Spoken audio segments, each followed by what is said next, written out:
नमस्कार दोस्तों, मैं इंदल सर। आज हम 10वीं कक्षा के मैथमेटिक्स का पहला चैप्टर वास्तविक संख्या के बारे में विस्तार पूर्वक बताने वाला हूं। इसके ऑब्जेक्टिव के बारे में भी और सब्जेक्टिव के भी बारे में। जो भी छात्र छात्राएं 2025 की बोर्ड परीक्षा में भाग लेने वाले हैं उनके लिए यह वीडियो बहुत ही इम्पोर्टेंट होगा।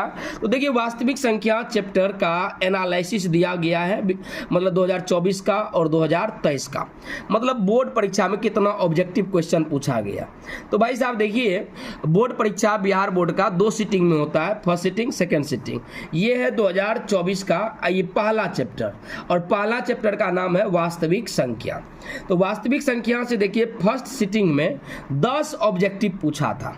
पहला सीटिंग में 10 ऑब्जेक्टिव और दूसरा सीटिंग में भी 10 ऑब्जेक्टिव पूछा गया था। 2023 में भी फर्स्ट सीटिंग में 10 क्वेश्चन पहला चैप्टर से पूछा गया, ऑब्जेक्टिव है ये भाई। और सेकेंड सीटिंग में देखिए 7 ऑब्जेक्टिव पूछा गया 2023 में।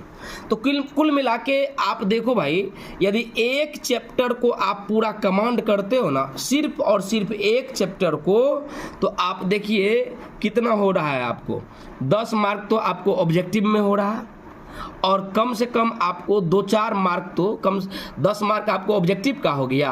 अब मतलब यदि 2 क्वेश्चन भी सब्जेक्टिव पूछ रहा है तो 2 दूनी 4, तो 10-4 14 मार्क आपको पूछ दिया पहला चैप्टर से।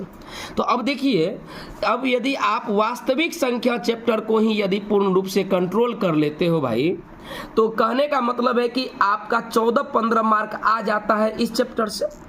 बहुपद बनाइएगा उससे भी आपको आ जाएगा। मतलब 2 से 3 चैप्टर यदि आप पूरा कमांड कर लेते हो तो आप टेंशन फ्री हो जाइएगा कि भाई अब फेल हम नहीं करेंगे।